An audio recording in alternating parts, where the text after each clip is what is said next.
Yan Cheng tercengang saat mendengar kata-kata Xiao Yan. Peristiwa besar seperti itu telah terjadi di dalam kekaisaran, tetapi Tuan Kekaisaran sebenarnya sama sekali tidak menyadarinya. Saya berada dalam retret untuk jangka waktu tertentu. Xiao Yan menjelaskan, tampaknya telah mengerti apa yang dipikirkan Yan Cheng ketika dia melihat penampilan yang terakhir.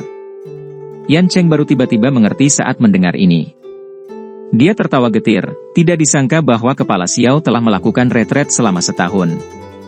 Tahun ini tidak tenang. Tidaklah berlebihan untuk mengatakan bahwa ini adalah periode pergolakan terbesar dalam sejarah Kekaisaran Jiama. Aku telah melakukan retret selama setahun ya, Xiao Yan mendesah pelan. Dia segera mengubah topik lagi, apa yang terjadi di Kekaisaran? Orang-orang itu dari beberapa saat yang lalu pasti ahli racun, kan? Pekerjaan seperti itu seharusnya sangat langka di Kekaisaran Jiama. Mengapa begitu banyak dari mereka muncul sekaligus? Itu karena mereka bukan orang dari Kekaisaran Jiama. Ling Er di samping diam-diam menyela. Matanya tetap tertuju pada wajah Xiao Yan sejak yang terakhir muncul. Kilatan yang tidak biasa di matanya tampak seperti gadis cantik yang malu dan naksir. Mereka adalah master racun dari Kekaisaran Chuyun. Yan Cheng menghela nafas, tidak lama setelah kepala Xiao menyelamatkan perusahaan tentara bayaran pertempuran berdarah kita saat itu, ada berita bahwa Kekaisaran Chuyun akan menyerang Kekaisaran Jiama kita. Setelah itu, konflik perbatasan semakin banyak terjadi. Awalnya masih baik-baik saja dan itu hanya pertarungan antara pasukan kedua negara.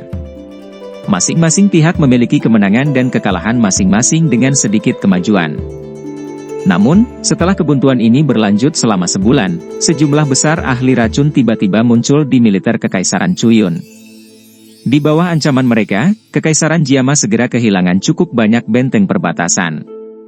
Sama seperti eselon atas keluarga Kekaisaran menjadi marah karena ini, berita bahwa sekte racun dari Kekaisaran Chuyun ingin berpartisipasi dalam pertempuran menyebar. Ketakutan melintas di wajah Yan Cheng ketika dia menyebutkan nama yang menyebabkan rambut seseorang berdiri. Suaranya juga menjadi jauh lebih lembut. Sekte racun. Xiao Yan mengucapkan nama asing ini di mulutnya dan alisnya terjalin erat. Sekte racun ini baru saja didirikan di dalam Kekaisaran Chuyun. Namun, kekuatannya sangat menakutkan. Dalam waktu 5 tahun yang singkat, itu telah menghancurkan semua sekte dan faksi di dalam Kekaisaran Chuyun. Sekte racun, mereka telah melompat menjadi satu-satunya penguasa di Kekaisaran Chuyun. Selain itu, dikabarkan bahwa bahkan keluarga Kekaisaran Chuyun diam-diam dikendalikan oleh mereka. Di Kekaisaran Chuyun, akan lebih efektif untuk berbicara dengan pemimpin sekte dari sekte racun daripada dengan kaisar dari keluarga kekaisaran. Yan Cheng menjelaskan lagi saat melihat ketidakpastian di wajah Xiao Yan. Seperti apa kekuatan pemimpin sekte dari sekte racun? Xiao Yan perlahan bertanya. Dikabarkan paling tidak di kelas Douzong. Karena sekte racun berpartisipasi dalam pertempuran, Aliansian menjadi faksi terkuat dalam Kekaisaran Jiama secara alami tidak dapat berdiri di samping dan tidak melakukan apa-apa. Oleh karena itu, pertarungan di mana dua faksi besar saling bertukar pukulan terjadi. Selama pertempuran besar setengah tahun yang lalu, pemimpin sekte misterius dari sekte racun itu muncul sekali. Dalam pertempuran itu, Kaisar S. Hai Bodong, senior tua bernama Jia Lao di keluarga kekaisaran serta binatang ajaib yang sangat besar, yang kekuatannya di kelas Dou Huang, dikalahkan di tangan pemimpin sekte dari sekte racun meskipun bergandengan tangan. Yan Cheng tertawa getir. Ketakutan yang dalam melintas di matanya ketika dia menyebutkan kelas yang jauh dan tidak terjangkau. Mata Xiao Yane berkedip. Hatinya juga sedikit tenggelam. Tidak terduga bahwa Haitua dan dua lainnya tidak cocok untuk pemimpin sekte dari sekte racun itu. Tampaknya pihak lain itu sangat kuat. Dia melambaikan tangannya dan berkata, lanjutkan berbicara. Saat Kaisar S dan dua orang lainnya dalam bahaya, Ratu Medusa dari perlombaan rakyat ular tiba-tiba muncul. Dia terlibat dalam pertempuran besar dengan pemimpin sekte dari sekte racun itu, tetapi kedua belah pihak mengalami kesulitan menentukan pemenang. Pemimpin sekte dari sekte racun mundur.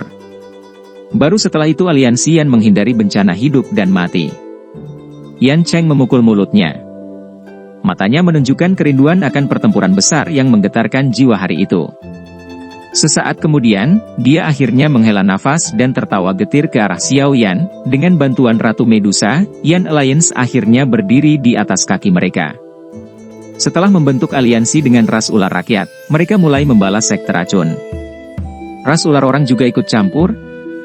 Xiao Yan segera terkejut saat mendengar ini saat dia berbicara dengan terkejut. Meskipun Medusa adalah ratu ras suku ular tidak memiliki banyak perasaan yang baik terhadap Kekaisaran Jiama. Tampaknya agak tidak mungkin bagi mereka untuk membantu Kekaisaran Jiama. Ya, ini karena Kekaisaran Cuyun awalnya mengarahkan mereka pada mereka. Pertempuran besar itu menyebabkan ras ular rakyat mereka menderita kerugian besar. Jika Ratu Medusa tidak terburu-buru ke masa lalu, kemungkinan seluruh ras manusia ular akan tersingkir. Yan Cheng mengangguk dan menjawab. Jadi Cailin tiba-tiba pergi saat itu karena ini, mata Xiao Yan berkedip sedikit. Baru sekarang dia tahu kenapa Medusa harus pergi terburu-buru saat itu. Karena musuh semua orang adalah sekte racun dari Kekaisaran Cuyun, mereka secara alami dapat bergandengan tangan. Meskipun masih ada beberapa konflik selama periode waktu ini benar-benar menghilang setelah Jialau dari keluarga Kekaisaran membuka mulutnya dan berjanji bahwa dia pasti akan memberi ras ular rakyat sebidang tanah untuk berkembang biak dan bertahan hidup jika mereka menang dalam pertempuran besar. Dengan bantuan Medusa dan ras ular rakyat, kemungkinan Kekaisaran Cuyun juga akan menderitakan? Xiao Yan tersenyum dan bertanya. Dia masih memiliki kepercayaan diri pada kekuatan aliansian. Apalagi ras ular rakyat juga memiliki banyak ahli. Dengan persatuan antara yang kuat ini, sekte racun harus mundur untuk menghindari bilah penyatuan ini terlepas dari seberapa kuat mereka. Jika segala sesuatunya berkembang secara normal, ini memang akan terjadi. Yan Cheng tersenyum pahit dan menghela nafas. Dia berkata, namun, tidak lama setelah ras ular rakyat mengumumkan aliansinya dengan Kekaisaran Jiama, Kekaisaran Cuyun menepi dua kerajaan besar lainnya di samping Kekaisaran Jiama. Aliansi tiga kerajaan mengakibatkan kekuatan mereka melonjak. Hal itu menyebabkan tekanan pada aliansian dan perlombaan rakyat ular meningkat tajam. Dua kerajaan besar lainnya. Xiao Yan sedikit mengernyit. Dua nama segera terlintas di benaknya, Kekaisaran Louyan dan Kekaisaran Mulan. Iya. Kedua kerajaan ini tidak lebih lemah dari Kekaisaran Jiama. Mereka bahkan bisa dikatakan sedikit lebih kuat dari Kekaisaran Jiama. Kedua kerajaan besar ini juga memiliki dua makhluk besar yang tidak jauh lebih lemah dari sekte racun di dalamnya. Ekspresi Yan Cheng menjadi agak jelek ketika dia berbicara sampai saat ini. Sesaat kemudian, dia meludahkan dua sekte dari mulutnya, Sekte Angsa Emas dan Lembah Mulan. Sekte Angsa Emas. Lembah Mulan, Xiao Yan dengan lembut menggumamkan dua nama yang agak asing di mulutnya. Matanya juga perlahan menyipit. Sekte Angsa Emas adalah faksi kuat di dalam Kekaisaran Louyan. Pemimpin sekte, Yan Luotian, juga merupakan elit sejati Douzong, meskipun dia hanya pada tahap awal kelas Douzong. Lembah Mulan milik Kekaisaran Mulan. Meskipun tidak memiliki Douzong elit, ia memiliki metode Qi gabungan yang sangat unik. Orang-orang dari Mulan menyebutnya, Three Beast Savage Skill. Ada tiga sesepuh yang berlatih metode Qi di Lembah Mulan. Meskipun kekuatan individu mereka hanya berada di puncak kelas Dou Huang, setelah mereka bertiga mengaktifkan skill Savage tiga binatang pada saat yang sama, mereka akan dapat melakukan pertarungan bahkan jika mereka bertemu dengan Douzong. Jika seseorang mendiskusikan kekuatan mereka, mereka tidak lebih lemah dari pemimpin sekte Luo Yuntian. Wajah Yan Cheng memerah. Wajah Xiao Yan berangsur-angsur menjadi suram saat mendengar kata-kata Yan Cheng. Jika masalah ini benar, Kekaisaran Jiama dan aliansi Yan benar-benar dalam bahaya kali ini. Tiga elit Douzong. Line up ini, bahkan jika itu adalah Medusa, mustahil baginya untuk memblokir mereka.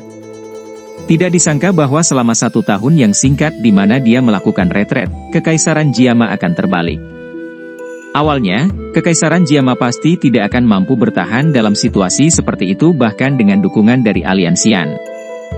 Namun, beruntung interior dari aliansi tiga kerajaan besar juga terbagi.